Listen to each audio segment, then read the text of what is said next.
Welcome back to Nonprofit Spotlight. Today we have Dean Wong. He's the Executive Director of IMUA. Today we're going to be talking about everything they're getting down to over there, all the great things they're doing. Dean, the first thing I'm going to ask you, take me back. What started it all? Why are we here chatting today? Tell me a little bit about it. It's a big question, let me just say. What started it all? We'll talk about the beginnings of a nonprofit, I guess. What usually gets a nonprofit off the ground or started ideally in the first place is a need that's not being met. Someone recognizing that there is a need in a community or a space that isn't being met, typically by, say, government agencies or health providers for whatever reason, or it's just lack of resources in a community.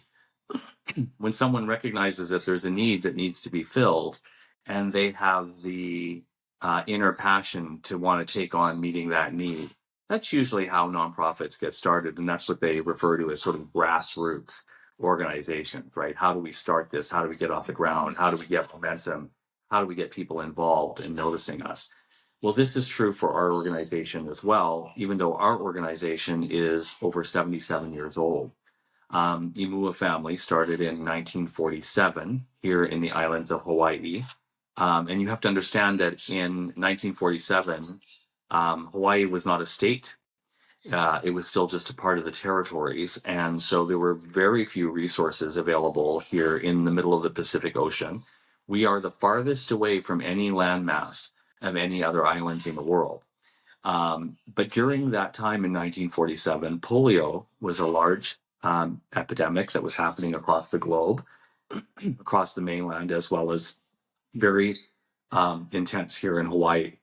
And so a group of concerned parents who wanted help for their children, but didn't have access to resources and medical supplies and medical practitioners, back in 1947, they started this organization as a way to help their own children and to help children with polio in this community.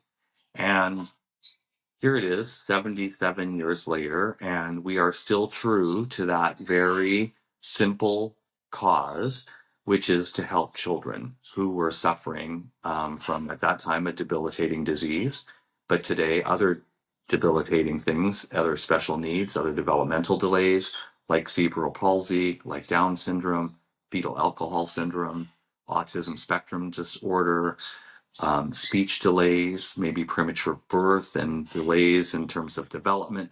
So we're still doing the same work that we started out doing 77 years ago. Now, today in 2023, IMUA Family is the largest early childhood provider in the state of Hawaii. It's crazy. So is it just is it location specific? We are location specific. That's a really good question because Hawaii, although is a chain of islands, the islands are broken up into different counties. And so our county, Maui County, consists of the islands of Maui Island, Molokai, and Lana'i Island, as well as Kaho'olawe, but that is an uninhabited Hawaiian island. So the three main islands are part of our county, and our organization serves all three of those islands. So you have to imagine my staff that works with very small children and families.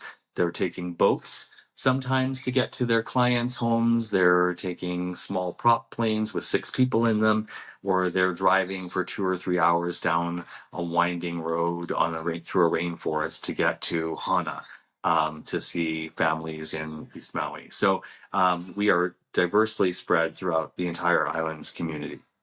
Wow, that's awesome. I guess my first question is the events you do. Obviously, we have charity auctions today, but there's so many things that people do, events, fundraisers. What kind of things do you guys do to raise money, and what kind of success have you seen with that? Mm.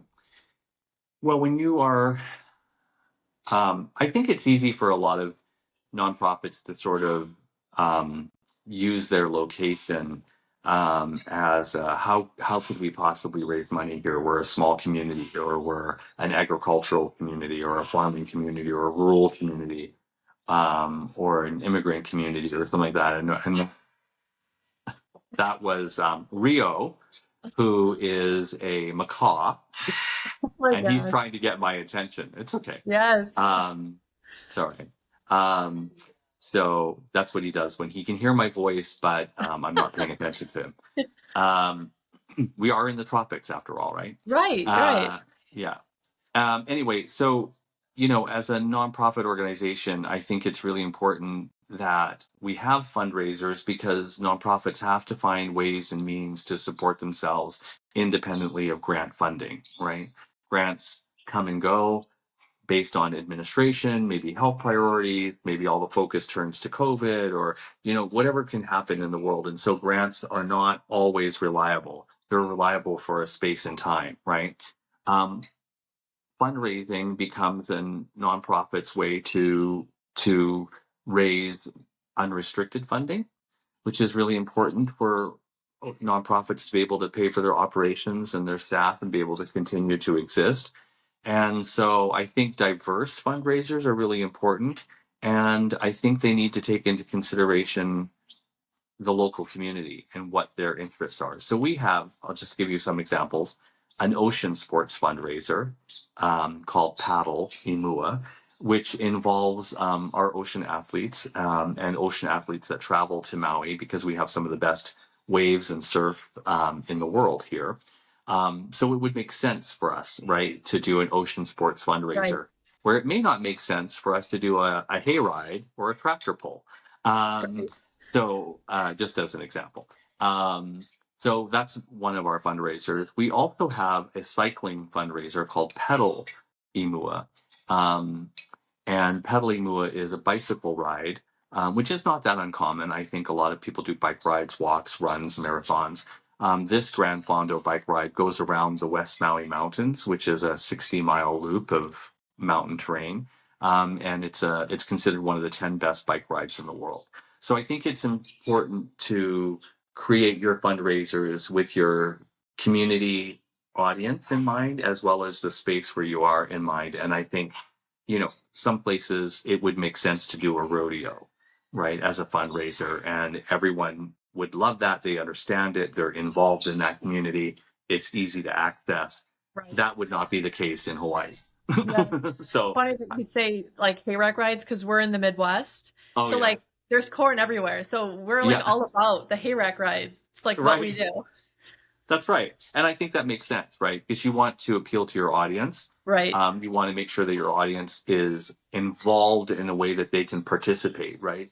Fundraisers to me should be experiential, right? I don't think that these days anymore people want to go to an event where someone tells them sad stories and they look at sad pictures of sad children or sad puppies. Right. And that's what propels them to want to dig in their pockets to give money. I mean, the Right. first three letters in a fundraiser are fun. Right. So I think that's a primary importance. I think people want to feel good about their giving and they want to celebrate um, their giving, right? I mean, quite Oh yeah. honestly, even today, if you think about the trend in this is going to sound a little bit morbid, but I was going to say the trend in how we celebrate the passing of people, we call them Mhm. celebrations of life, Right. right? They used to be called funerals Right. and they used to be, wakes and burials and used to be very sad. And I Hmm. think that the trend has moved away towards celebrating the values and compassion and the existence of life. And I think that's necessary in fundraisers, even when the nonprofit's cause is maybe feels very serious and critical. Yeah. Yeah, I love that example. Such a great point. It is like such a now trending thing, if you will, where we're celebrating the person that they were in a sense. So like, yeah, and I like what you said about the first three words in fundraiser is fun. So, Yeah. even though if we're getting together for a cause that is sad or just hard to deal with, the best thing you can do is do like a fun fundraiser to raise money for it. So my next Yes. question is in regards to fundraising. So the money that you guys raise, what does that money go towards? Well, in our case, so anytime a nonprofit fund raises, they had better be fundraising for their mission.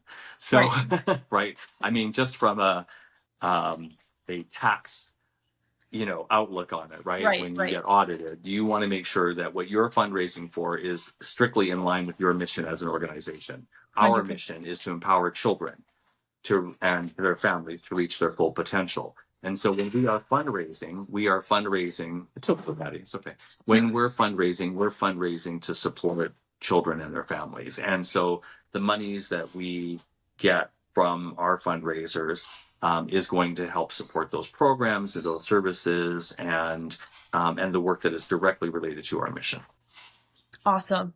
Um, So one other question in regards, so I love always asking this because everybody's story is different, but what has been, I know you guys have been around for a really long time, but what has been one of the biggest wins as of late, whether that's, financial donation or just something big that's happened with families that you help, anything that comes to mind?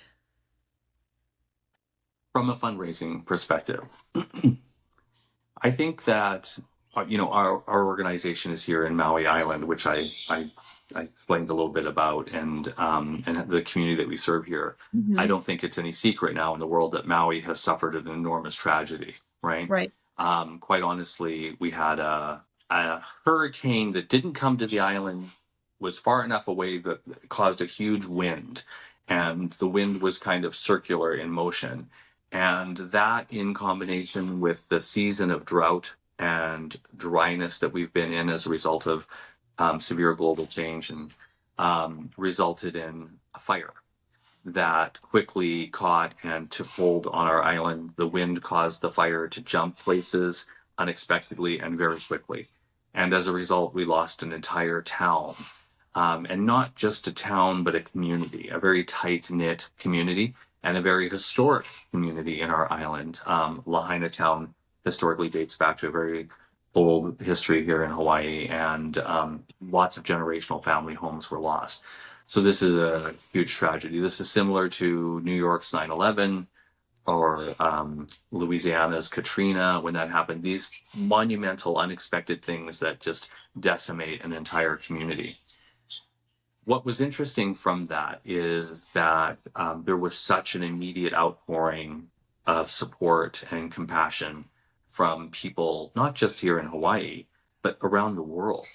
Everybody sort of saw Maui, related to Maui in some way, connected to us, and found a way to support us, whether they got on Amazon and shipped us boxes of diapers for families, or they sent money and donated to many of the different nonprofits, to shipments and containers of dog food that came into the island to support us. We went through, 6 very serious weeks, where people didn't have power, we didn't have drinkable water, we didn't have a lot of things, right?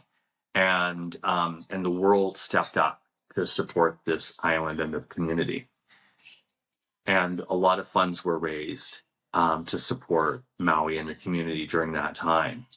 Um,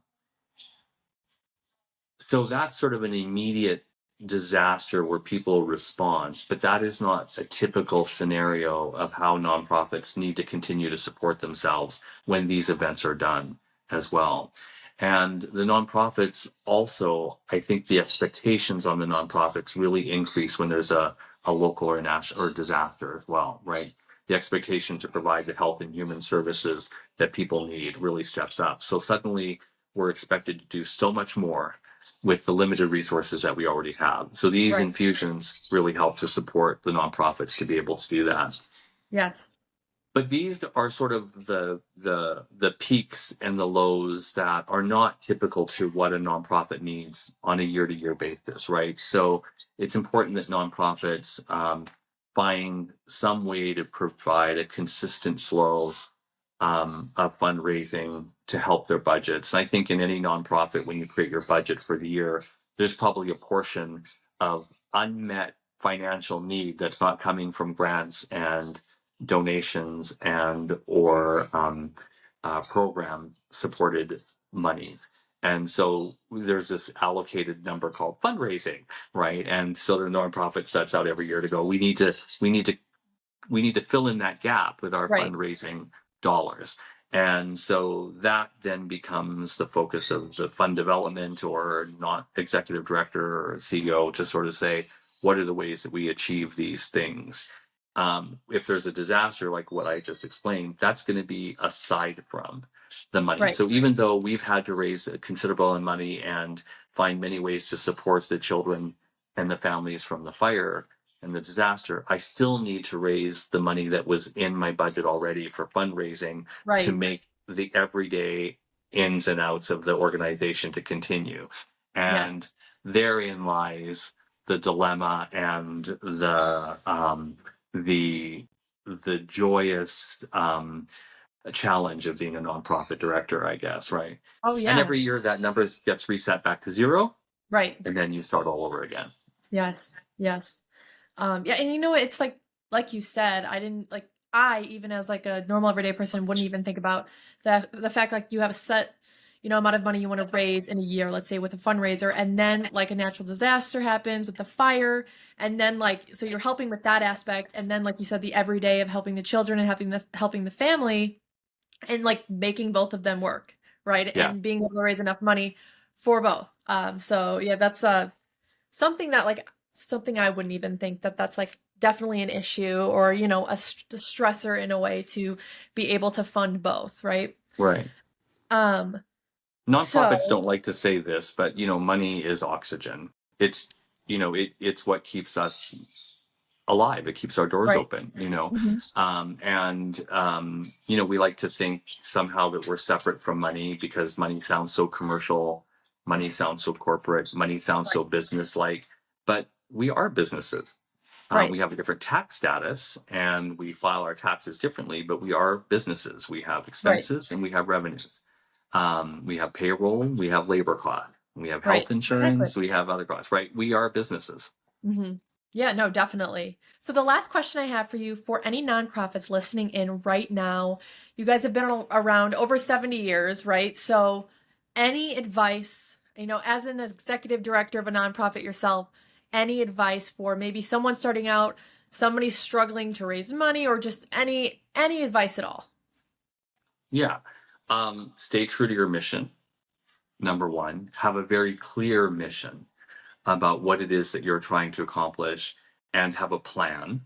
I think, to be able to go to people and say, I need to raise money for my cause, which is X, Y, and Z, but not having a plan on how you're going to do that doesn't make for good investment, right? And likewise, I think when I say nonprofits are businesses, I really mean that. I do think that people who are giving substantial amounts of money to support a nonprofit consider it to be an investment.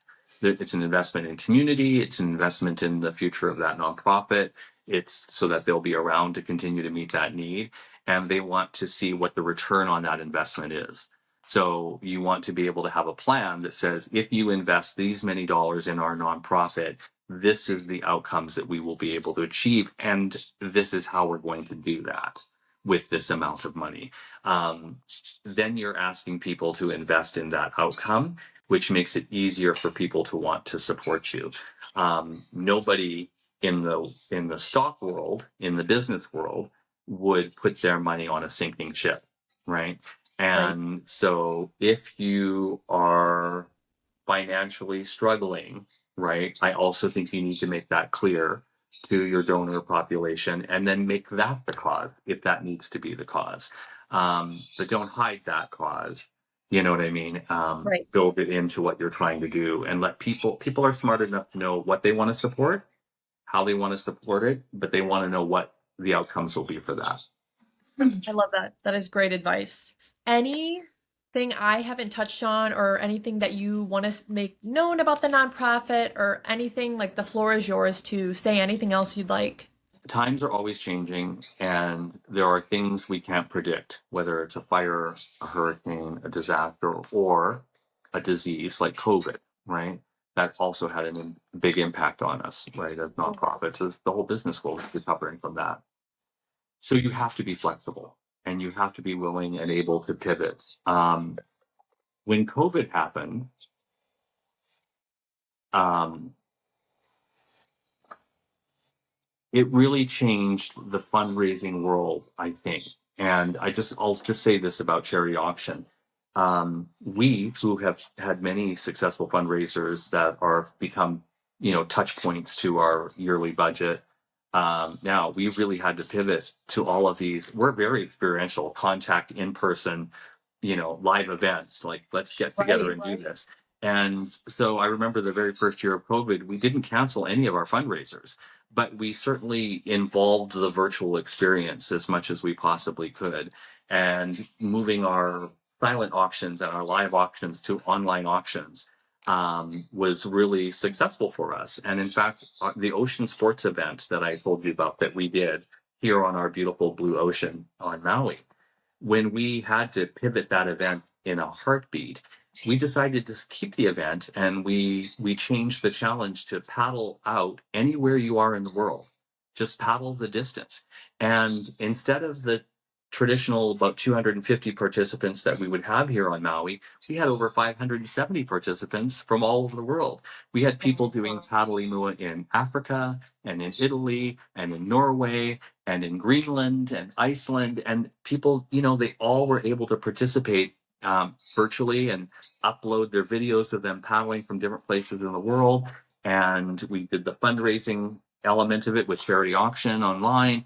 And you know what? It succeeded. But it succeeded because we were able to go, it doesn't always just have to be this way. There's a Right. way to pivot in a situation and change the methodology, maybe change the how you're going to do something, but you're not what we're not changing is the why.